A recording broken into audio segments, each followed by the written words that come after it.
I thought I'd show you my prickly pear. Well, I've got plenty of prickly pears. It's very easy to have more than one prickly pear. This is the, mine is the spineless prickly pear. You notice there's no spines, nothing to catch yourself on. Although these fruits, which are tasteless and full of seeds, have little hairs on them that are very irritating to the touch. So I don't bother with the fruit, even though most people associate prickly pears with the fruits. Not me. I associate it with the petals. In Mexico, these petals are called nopales, and nopales are a very popular ingredient in a whole lot of dishes. These they're light to the touch, and they've got a slight lemony flavour, which I appreciate. I eat prickly pear petals almost every day, and these go so well in soups. They go so well with eggs, and a whole lot of other taco ingredients, and it can go well in stews, and you can use them to make a salsa. So I'm really into prickly pears, as you see. Look at the wonderful petals I have that I can turn to for a meal.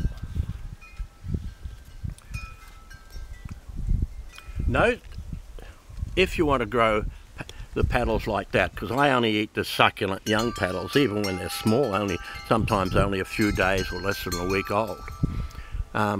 What you need to do is cut back your prickly pear frequently so that you keep it low, and these petals will just spike up out of the cut pieces. These is what you want. These are the succulent ends. They're like fresh bean sprouts, right?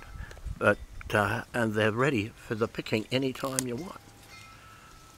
Delicious. See that?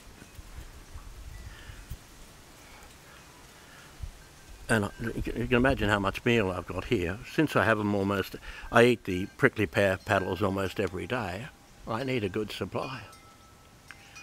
One thing to note about prickly pear is if you cut them, like any time, like here, or trim them with a knife or something like that, you have a disposal problem, because if you throw something like this on the ground, like over here, it's going to sprout. Definitely. That's what it does. It's a remarkable capacity to sprout. Even if it's just lying on top of the ground. Like, here's one here, I think. Yeah, see, this one here is rooted after I just threw it there, see? There. I'll do that. So if you don't want to be overcome like a whole lot of triffids by prickly pear, you need a way to dispose of them. You could compost them with cow manure, but what I do is put the petals I've chopped up in a bath of water and drown them. That way they begin to dissolve.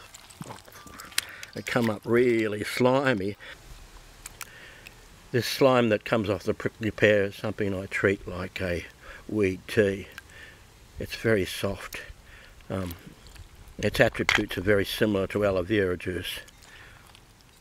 Although when they begin to rot, they begin to smell. You can't smell it from your side, but I can smell it here. So I just drown them. These pieces I throw on top of the beds as mulch, and then I sprinkle the weed tea around. Delicious. So I get a lot out of my prickly pear, and so I do recommend people give it a go. It's a very pleasant garden ornament. Looks good too. And needless to say, there's no challenges on keeping it alive. You don't even have to water it.